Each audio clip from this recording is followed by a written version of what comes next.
Muy buenos días, muy buenas tardes, muy buenas noches. Vamos a abordar un texto de Esteban Crotz que se llama 5 ideas falsas sobre la cultura. ¿Qué es lo que hace aquí este antropólogo mexicano? Va a examinar usos de sentido común respecto de la palabra cultura. Entonces él va a plantear algo así como un uso erróneo, un uso equivocado, pero muy extendido a la hora de pensar la categoría cultura y la refutación antropológica. El primer punto que plantea es, bueno, hay personas que tienen o no tienen cultura. ¿Qué quiere decir con esto? Que uno de los usos comunes que podemos escuchar por ahí es, bueno, hay gente que no tiene cultura, que es inculta. Se usa, por ejemplo, para insultar a alguien o para decir que es analfabeto o que no posee ciertos saberes que se consideran parte de la cultura legítima. ¿Cuál es la refutación que hace la antropología? Todos, por pertenecer a la especie Homo sapiens sapiens, todos por ser humanos, participamos de la cultura.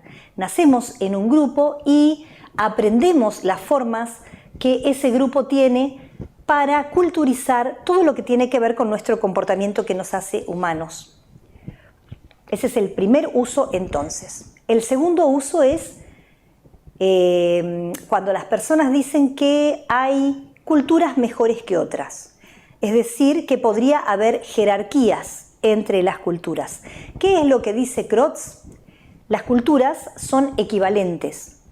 No hay un criterio objetivo al cual poder apelar para pensar que una cultura es mejor que otra. Lo que puede ocurrir a veces es que en el mundo social hay algunas que logran mayor hegemonía o logran posicionarse en términos de poder diciendo, bueno, mi producción cultural es más legítima que otra, pero en sí mismo no habría nada que nos permitiera pensar que hay una producción cultural mejor que otra. Por ejemplo, un ejemplo podría ser pensar cuando las personas dicen y la ópera es más culta que el rock. Esto sería un uso erróneo, refutado antropológicamente. Otro uso erróneo, que habría culturas puras, autocontenidas, que no se han contaminado ni mezclado. Se utiliza sobre todo para pensar un concepto antropológico como es los grupos étnicos y sus fronteras, la etnicidad. Y también se utiliza mucho cuando pensamos en estereotipos. Los chinos son de tal manera o los argentinos somos así. Esto sería una forma de pensar como que a partir de las fronteras de los estados nacionales no se sale de esa frontera la cultura y no se mezcla con otras culturas. ¿Qué es lo que dice Crotz? Bueno, desde que el Homo sapiens se empezó a movilizar, ya sea por traslados de diferente tipo, guerras, migraciones, comercio, etc., hay mezcla.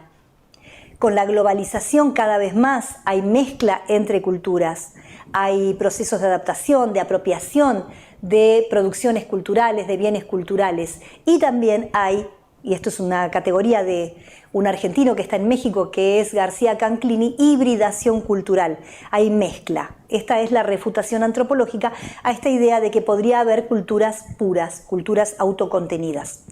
La número 4 es que habría cultura solo en ciertos lugares, que las personas asocian con culturas educadas o con alta cultura, por ejemplo, museos, teatros, universidades, bibliotecas. Estos, para mucha gente, son los lugares donde está la cultura condensada, donde reside la cultura. ¿Qué es lo que va a decir Crotz? Todos los comportamientos humanos están culturizados, con lo cual cada vez que alguien come, se viste, pasea, camina o alguien hace un graffiti o se expresa de alguna manera, hay cultura, porque cualquier comportamiento donde haya un humano va a estar culturizado, es decir, que hay cultura en todas partes. Y por último tenemos nuestro quinto uso común y erróneo del concepto cultura, y es aquel que propone que es el Estado únicamente el que tiene la capacidad legítima de producir cultura. Y en este sentido es interesante lo que nos dice Crotts, porque los estados nacionales, como ya hemos visto a lo largo de la primera parte de la materia, solo tienen 2 siglos. Y la cultura existe desde que somos Homo sapiens sapiens. ¿Esto qué significa?